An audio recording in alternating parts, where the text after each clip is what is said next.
اب یہ قافلہ چلتا چلتا ایک جگہ پڑاؤ کیا تو ایک گرجا گھر تھا، بڑی محبت سے یہ بات سنی آپ نے، اس میں ایک راہب رہتا تھا، بہت بڑا راہب۔ جب یہ قافلہ اس کے گرجے سے گزر رہا تھا نا تو تھوڑی دیر کے لیے وہاں رکے۔ اس راہب نے یہ مشاہدہ کیا کہ کچھ لوگوں کے سروں کو نیزوں پر لٹکایا گیا ہے، اور کچھ بیویاں بھی ہیں جو جانوروں کے پر سوار ہیں، لیکن ان کے لیے کوئی اتنی آسائش کا بندوبست نہیں ہے۔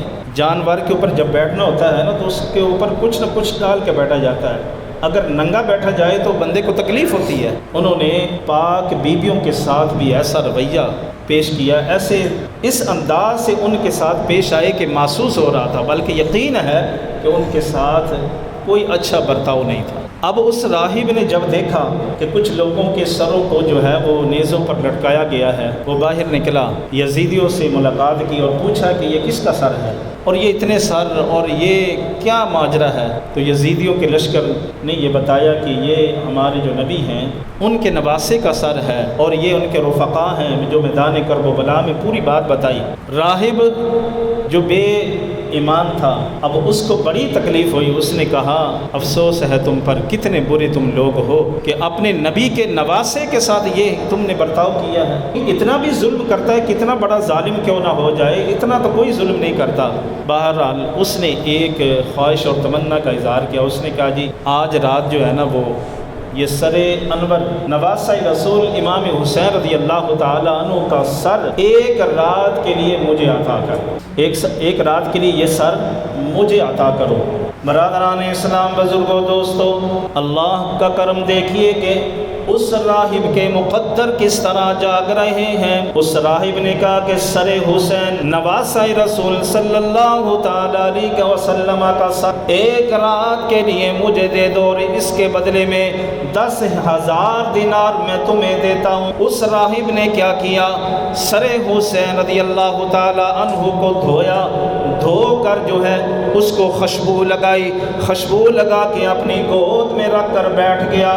وہ راہب ساری رات روتا رہا، آہوزاری کرتا رہا کہ کتنے ظالم ہیں یہ لوگ جنہوں نے نواسہ رسول کے ساتھ اتنا ظلم کیا ہے۔ خوشبو لگائی، سر کو دھویا، سر کو دھو کر اپنی گود میں رکھ کر ساری رات روتا رہا، اور جب صبح ہوئی تو بے ایمان نہ رہا بلکہ کلمہ پڑھ کے ایمان کی دولت کے ساتھ مالا مال ہو گیا۔ کیوں مالا مال ہوا؟ اس نے کہا جو میں نے دیکھا ہے وہ تمہیں کیا پتا۔ وہ راہب کہتا ہے جب میں سر حسین کو لے کر اپنی گود میں بیٹھا تھا، خدا کی قسم آپ کے سر انور سے ایسا نور نکل رہا تھا جو آسمان تک چھا گیا تھا۔ سر کٹ بھی گیا ہے لیکن پھر بھی دیکھیے انوار و تجلیات ویسے کی ویسے جاری۔ سر حسین سے جب یہ دیکھا کہ نور نکل رہا ہے تو وہ سمجھ گیا کہ یہ بہت بڑی ہستی ہیں، یہ نبی کے نواسے جو ہیں یہ کوئی چھوٹی بات نہیں ہے۔ صبح کیا ہوا، کلمہ پڑھا اور مسلمان ہو گیا، اور پھر اس نے کیا کیا، اہل بیت کرام کی خدمت میں مصروف ہو۔ یار ذرا توجہ تو کرو کہ ایک رات میں قسمت بدلنی ہو تو رب ایسے بدلتا ہے کہ زندگی کفر میں گزر رہی، ظلمتوں کے اندھیرے میں گزر رہی تھی، اور پھر ہوا کیا، اللہ اکبر، ایک رات کی خدمت کا صلہ دیکھیے کیا خدمت کا صلہ دیا رب تعالیٰ نے کہ سر کو دھویا، سر حسین کو دھویا، خوشبو لگائی، گود میں لے کے بیٹھے رہے اور اس پر افسوس کا اظہار کیا، روتے رہے، اور پھر اہل بیت کرام کی خدمت میں مصروف ہوئے۔ اللہ رب العزت کو یہ ادا اتنی پسند آئی کہ اس راہب کو ایمان کی دولت کے ساتھ مالا مال رب نے فرما دیا۔ تو کیا ایمان کی دولت کوئی چھوٹی چیز ہے کہ یہ تھوڑی سی خدمت کا صلہ یہ ہے؟ اللہ اکبر۔ تو جنہوں نے ساری زندگی حسین سے، اہل بیت سے محبت کی ہے، اللہ ان کو کتنا بڑا صلہ عطا فرمائے گا۔